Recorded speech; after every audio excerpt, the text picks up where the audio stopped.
Aujourd'hui, on va parler d'un montage très simple, mais très efficace. C'est l'opération de donation avant cession. Si un couple souhaite vendre un immeuble, elle va payer une plus-value sur cet immeuble, un impôt sur la plus-value qui va être de, disons, une vente à 500 000 €, un bien qui a été acheté 200 000 €, 300 000 € de plus-value. On va donc avoir un impôt sur le revenu de 19%, c'est-à-dire 57 000 €. Et les prélèvements sociaux à 17,2%, c'est-à-dire 51 600 €. Total de l'opération, 108 600. Une fois que cette vente a eu lieu, ils vont transmettre cette trésorerie aux enfants. On aura donc des droits de donation. Je rappelle que les droits de donation, c'est 100 000 € par enfant et par parent. Donc sur une cession de 500 000 € avec 2 enfants, on a quand même 400 000 € d'abattement. Donc on va payer des droits de donation sur 100 000, qui va donner lieu à peu près à 15 000 € de droits de donation.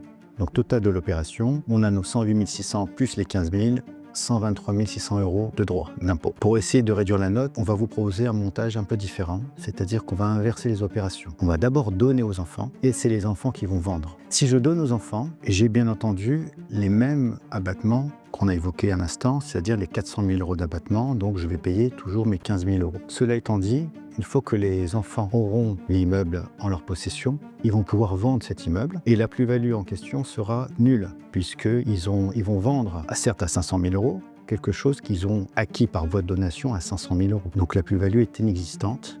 On va pouvoir éviter de payer l'impôt sur la plus-value. Total d'opération, uniquement nos 15 000 € au lieu des 123 600 € si on avait inversé les deux opérations. Plutôt simple mais efficace. Alors attention évidemment, il y a des précautions à prendre parce que ça a l'air trop beau. Il faut faire attention à ce que les parents ne se réapproprient pas des fruits de la cession. Il ne faut pas qu'un centime retourne chez les parents, sinon tout le montage s'écroule et on est dans une position d'abus de droit. Également, essayer de faire en sorte que les deux opérations soient un peu distantes dans le temps. On va faire en sorte que la donation et la cession, il y a quelques mois qui s'écoulent entre les deux, mais bien que récemment ça a été jugé comme étant pas non nécessaire, mais autant être prudent. Très important aussi, il faut que l'acte du notaire de la donation soit antérieur même à une promesse de vente. On ne peut pas faire en sorte de donner après une promesse et après vente.